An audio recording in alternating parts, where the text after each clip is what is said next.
Nah, maka setelah Pak Jokowi dilantik itu kita terus terang aja ya sudah mundur lah. Karena pertama ketika dia menyiapkan calon menterinya, ya yang kita anggap pertama dia bagian dari oligarki lama dan berwatak neoliberalisme.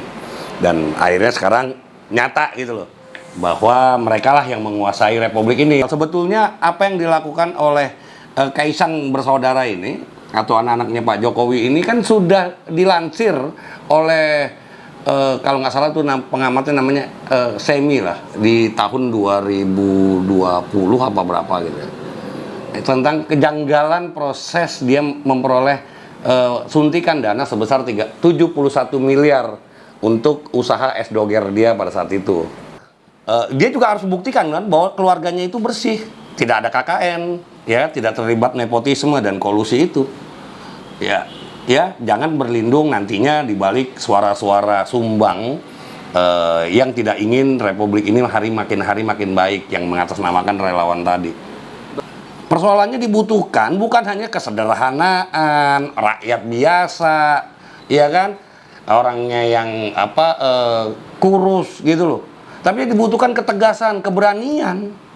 Nah, Pak Jokowi harus buktikan ini, kalau dia punya keberanian bahwa saya tidak memperkaya diri dan saya tidak memperkaya orang-orang di sekitar saya dan saya juga tidak memperkaya keluarga saya. Pisau bermata dua. Dia bisa menjadi kaki, tangan, kuping, telinga, mulutnya ke presiden, tapi juga bisa menjadi kaki, tangan, mulutnya rakyat.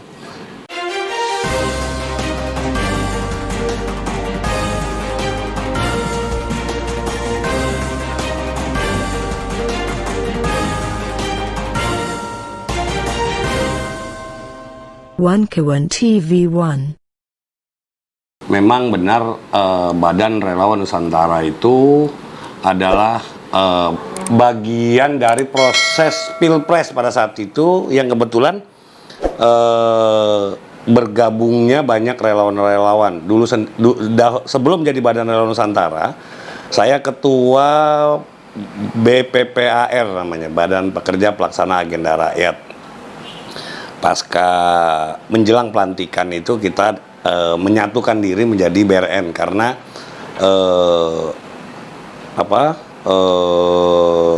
dulu ada kita bangun tuh di Cempaka Putih namanya Relawan Rakyat Indonesia atau Dewan Relawan DRRI waktu itu. Karena DRRI-nya pada saat itu melempem, kita buat BRN. Nah, salah satu waktu itu yang menjadi tawaran konsen BRN adalah membuat lembaga panel presiden. Ya, menjadi lembaga panel presiden. Kenapa? Karena kita sadar betul watak karakteristik oligarki, dalam hal ini pengusaha dan partai politik. Nah, Jokowi pasti akan diseret-seret. Kekhawatiran kami pada saat itu hari ini terbukti dan nyata gitu. Nah, maka setelah Pak Jokowi dilantik itu kita terus terang aja ya sudah mundur lah. Karena pertama ketika dia menyiapkan calon menterinya, ya yang kita anggap pertama dia bagian dari oligarki lama dan berwatak neoliberalisme. Dan akhirnya sekarang nyata gitu loh, bahwa mereka lah yang menguasai republik ini, dan Jokowi sebetulnya sebagai kepala negara, sebagaimana administratif negara, tapi dia sebetulnya tidak menjalankan agenda negara, agenda kepentingan para neolib ini dan para oligark ini gitu loh. Inilah yang sekarang rame dibicarakan dan bahkan digongkan oleh teman saya. Sebetulnya sudah ada soal KKN itu ya, yang dipelopori oleh Prodem misalnya lah, yang diketuai oleh saudara Somule. Ini mengingatkan 98 ini menjadi kuat. Kenapa? Karena pertama yang ngomong itu Ubaidillah Badrun. Ubaidillah Badrun itu dulu adalah aktivis 98 yang akhirnya mengambil pilihan berbeda, menarik diri dari politik seperti teman-teman yang lain. Dia lebih konsen ke jadi tenaga pengajar atau menjadi akademik gitu loh. Beliau fokus, makanya akhirnya dia diangkat menjadi ASN sampai sekarang gitu loh. Tapi kami punya kebiasaan untuk sering berkomunikasi, jadi sadar betul lah, atau kita tahu bagaimana Kang Ubed ini, kita manggilnya Kang Ubed ya, Kang Ubed ini berpijak gitu loh secara pribadi, dan dia lebih konsen berdiri pada nalar akademiknya ketimbang kepentingan-kepentingan politis. ini dengan dia memberikan laporannya bagaimana? Gini, pertama Undang-Undang Tipikor khususnya pasal 42 kalau nggak salah ya, nomor 31 tahun 99 ini bagian dari amanat reformasi loh. Apa amanat pergerakan 98 gitu yang mereka bilang reformasi. Ya, tuntutan besar kita salah satunya itu adalah mewujudkan satu pemerintahan yang bersih dan bebas dari KKN. Di luar soal menolak pencabutan dui fungsi ABRI, pembubaran Partai Golkar, turunkan Soeharto dan keluarga gitu ya. Nah, pemerintahan yang bersih dan bebas dari KKN inilah yang menjadi fokus, dan dilalanya setelah sekian kali ganti presiden bukan makin berkurang bahkan hilang, tapi makin nyata erat gitu. Jadi bagi kami saudara Ubaidillah ini mengingatkan kita bahwa ada PR yang belum kelar di bangsa ini gitu loh. Makanya dia menyinggung buat teman-teman yang selama ini mungkin menggunakan dalam tanda petik 98 cawa-cawi gitu ya untuk memperoleh kekuasaan, jabatan dan lain-lain. Problem utamanya lu nggak selesaiin gitu loh. Lu nggak fokus, lu nggak serius gitu untuk menyampaikan kepada siapapun penguasa di republik ini, kalau lu ada di lingkarannya, untuk menyatakan bahwa ya dulu perjuangan kami itu ini gitu loh. Jangan diulang. Nah, Ubaidillah itu kan cuma bagaimana merekam sebuah peristiwa yang dianggap janggal. Sebetulnya apa yang dilakukan oleh Kaisang bersaudara ini atau anak-anaknya Pak Jokowi ini kan sudah dilansir oleh kalau nggak salah tuh pengamatnya namanya Semi lah di tahun 2020 apa berapa gitu ya, tentang kejanggalan proses dia memperoleh suntikan dana sebesar 71 miliar untuk usaha es doger dia pada saat itu. Waktu itu belum, kalau seingat saya belum populer.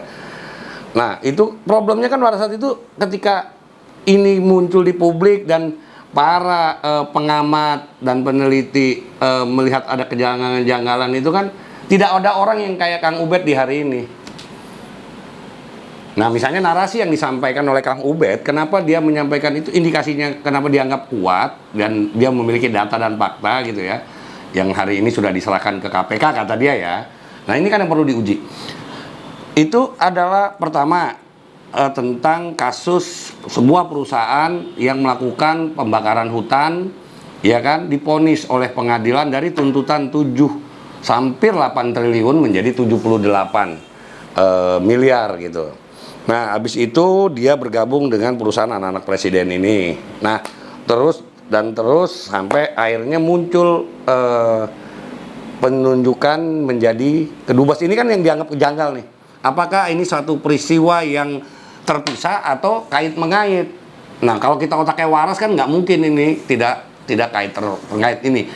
Tapi supaya ini tidak menjadi asumsi negatif atau tuduhan-tuduhan ini, maka Kang Ubed dalam perspektif pemikiran saya, dia mau mendorong hukum membuktikan. Nah, tugas KPK lah dan penegak hukum mencari kebenaran bukti ini. Gitu loh, jangan dibalik. Anda buktikan bahwa itu bukan asumsi pikiran Anda. Bukan begitu pertanyaannya.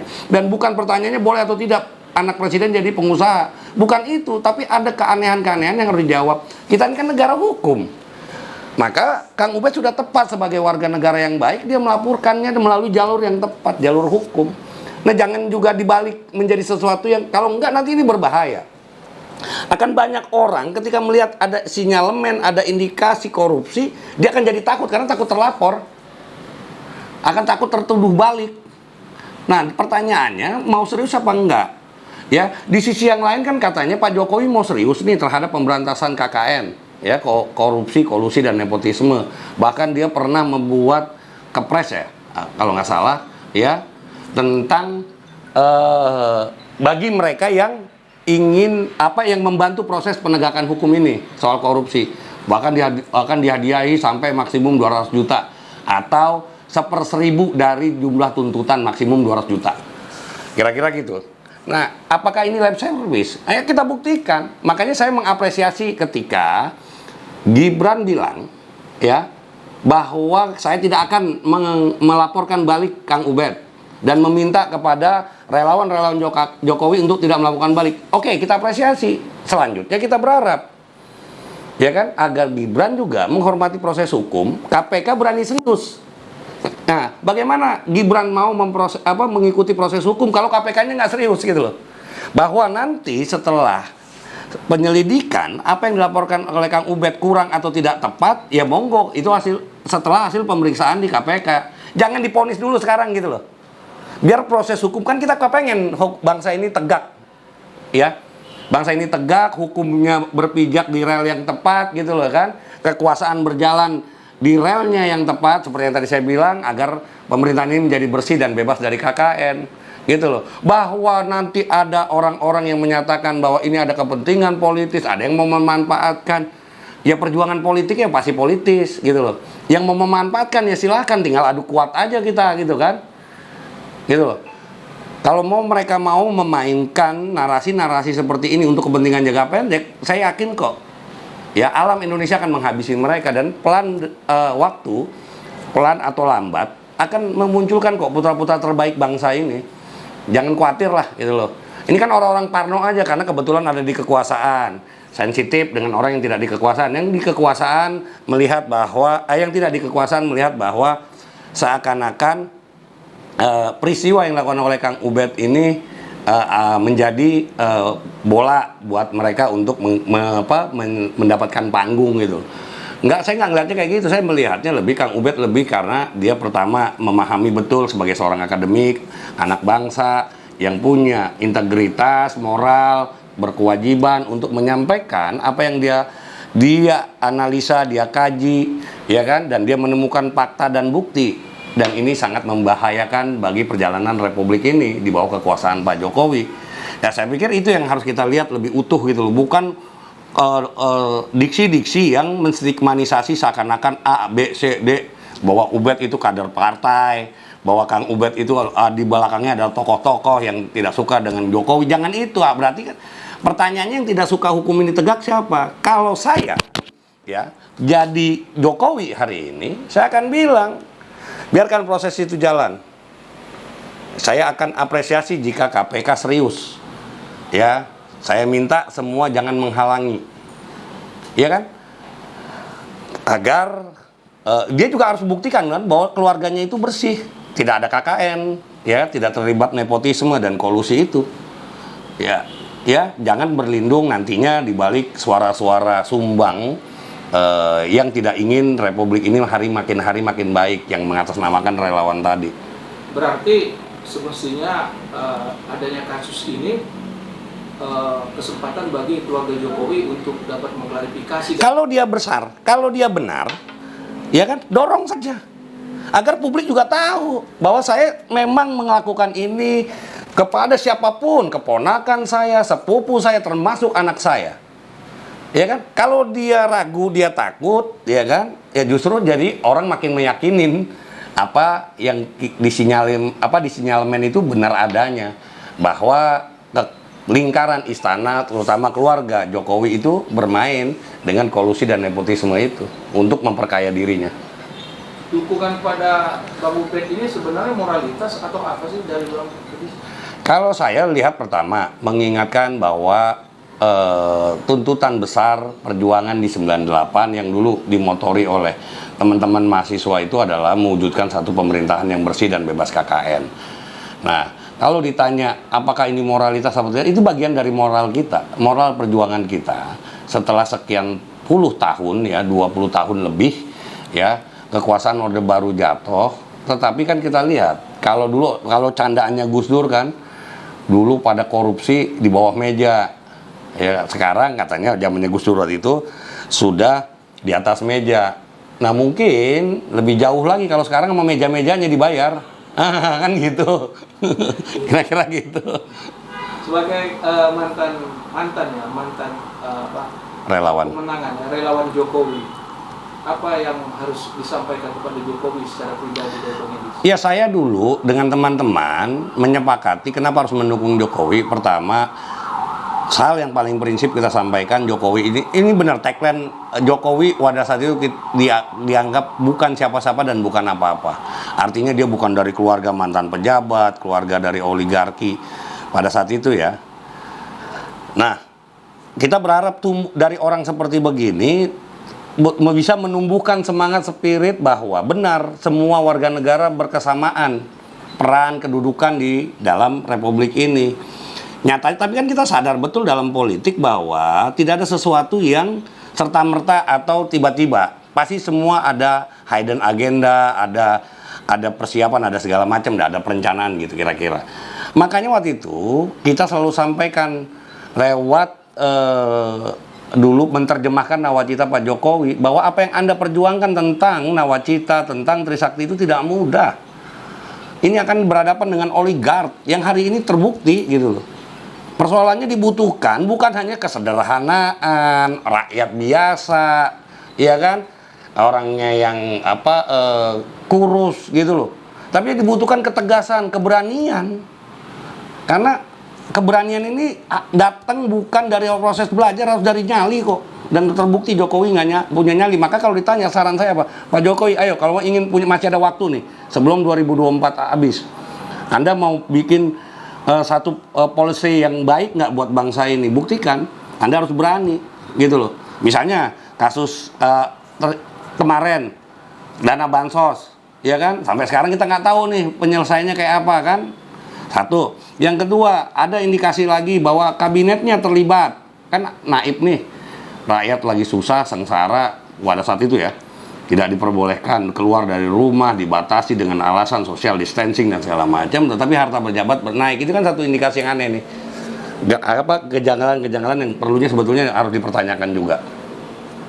Nah, Pak Jokowi harus buktikan ini kalau dia punya keberanian bahwa saya tidak memperkaya diri dan saya tidak memperkaya orang-orang di sekitar saya dan saya juga tidak memperkaya keluarga saya. Gitu. Nah, dia harus berani membuka ini agar pemerintahan ini bukan hanya semata-mata bersih tapi juga tegak dalam menjalankan hukum. Seperti yang disampaikan oleh Pak Tanto ketika fit and proper test bahwa polisi dan hukum itu harus menjadi alat negara bukan alat kekuasaan. Alat penguasa gitu loh. Nah, itu kan harapan publik sebetulnya. Tapi jangan cuman dicomot gitu kan, dijadikan tagline manis diksi manis gitu, tapi prakteknya nggak ada. Merasa bersalah nggak? Nggak, bagi saya itu bagian dari proses politik. Tetapi kita ini kan saya selalu bilang dengan teman-teman itu, kadang-kadang aktivis itu sama seperti ahli nujum, dia harus sudah bisa membaca ke depan. Ketika dia sudah memahami 10-20 tahun ke depan akan ada ancaman apa, maka dia harus mengambil positioning. Maka pada saat itu saya memutuskan untuk masuk ke Jokowi. Kenapa? Karena saya lihat resistensinya lebih rendah. Ya, awal-awal kan kita masih bisa dialog, datang ke balai kota dan segala macam gitu loh. Ke rumah, dia bahkan datang berkunjung ke rumah relawan ngobrol sebelum dia dilantik. Gitu. Agar kita bisa menginduksi pikiran-pikirannya tentang apa itu pergerakan yang dimaksud oleh teman-teman 98, apa yang dimaksud pergerakan teman-teman 80 70-an tentang perlindungan tanah atas rakyat, tanah untuk rakyat itu gitu ya. Juga teman-teman para funding father. Nah, Pak Jokowi kita mau sampaikan dulu kira-kira gitu ya. Ke depan kita akan berhadapan dengan yang namanya globalism, di mana Indonesia akan jadi pasar dan mereka akan masuk. Jangan sampai Indonesia terkangkangi oleh kepentingan para modal ini. Nyatanya malah dia kan, karena ketika dia mengambil pilihan Trisakti itu kan sesuatu menurut kami pada saat itu ya, wah ini butuh keberanian nih. Bagaimana berdaulat secara politik bangsa Indonesia, bagaimana berdikari secara ekonomi, bagaimana berkepribadian secara budaya. Ini kan 3 hal prinsip yang hari ini bangsa ini kehilangan gitu loh. Makanya kita waktu itu semangat betul ingin memenangkan ini, tapi kita sadar akan ada hambatan. Itu akan pertama melawan kekuatan partai politik, kedua para pengusaha yang selama ini sudah diuntungkan oleh partai politik gitu kan. Ya. Maka kita tawarkan bahwa Badan Relawan Nusantara menawarkan satu konsepsi untuk membentuk lembaga pelayanan presiden menjadi sahabat ya, yang pisau bermata dua. Dia bisa menjadi kaki tangan, kuping, telinga, mulutnya ke presiden, tapi juga bisa menjadi kaki tangan, mulutnya rakyat. Nah, itu dulu terjadi diskursus yang panjang di Balai Kota. Mudah-mudahan Pak Jokowi masih ingat. Nah, ketika dia bilang pada saat itu, oke, nanti akan saya akan apresiasi, tapi tidak ada sama sekali kita nyatakan Anda tidak serius. Dan perlu diingat ya, ini saya sampaikan kepada publik, mungkin Badan Relawan Nusantara adalah organisasi relawan pertama kali yang mendemo Jokowi setelah dia dilantik hari pertama dan kedua.